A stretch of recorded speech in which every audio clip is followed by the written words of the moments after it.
Oké, wat is jouw naam? Mijn naam is Erikie Simon. Erikie Simon. Ja. Erikie, jy is hier so by die Isakos Youth Center. Ja. En julle is amper voor in die ry. Ja. Het jy dit verwag?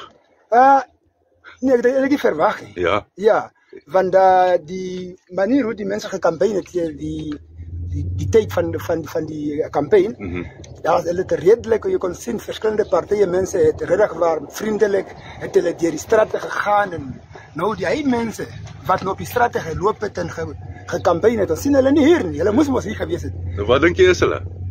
Ik wonder, ik is geschokt, want verleden jaar toen ons die election gehad het voor die president en dat die parlement, hierdie tijd omtrent 6 uur was die mensen al hier. Ja? Ja. Erikie, sê vir my, hoekom is jy hier so? Hoekom is dit belangrijk voor jou om te vote? Voor mij is het belangrijk, want het is mijn recht om te voten. Laat mijn stem kan gehoord worden. Laat dit wat ik wil hebben, volgens mijn partij, wat er geheim is, gaan beloven om te gaan doen, dit moet gedaan worden. En ik kan net een mandaat krijgen van mij. So, ek is bezig om hulle die mandaat te gee om te gaan doen dit wat hulle sê hulle gaan doen. En wat is jou boodskap vir die mense wat nie nou kom nie? My boodskap is dat ons wil hê, dinge wat ons wil hê, moet gebeur.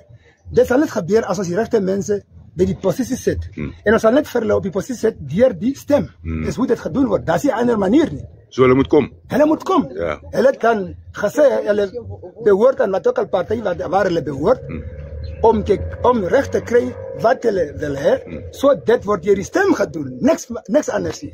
So, want as jy nie kom vote nie, nou die persoon sê, maar miskien ek behoort aan wat ook al partij, ja. En ek is die enigste persoon nie so, en ek vote, beteken nou my mandaat van my partij sal die land regeer, en dit sal vir jou benadeel. Ja. Erikie, baie dankie, dit voelt goed man. Baie dankie hoor. Alright.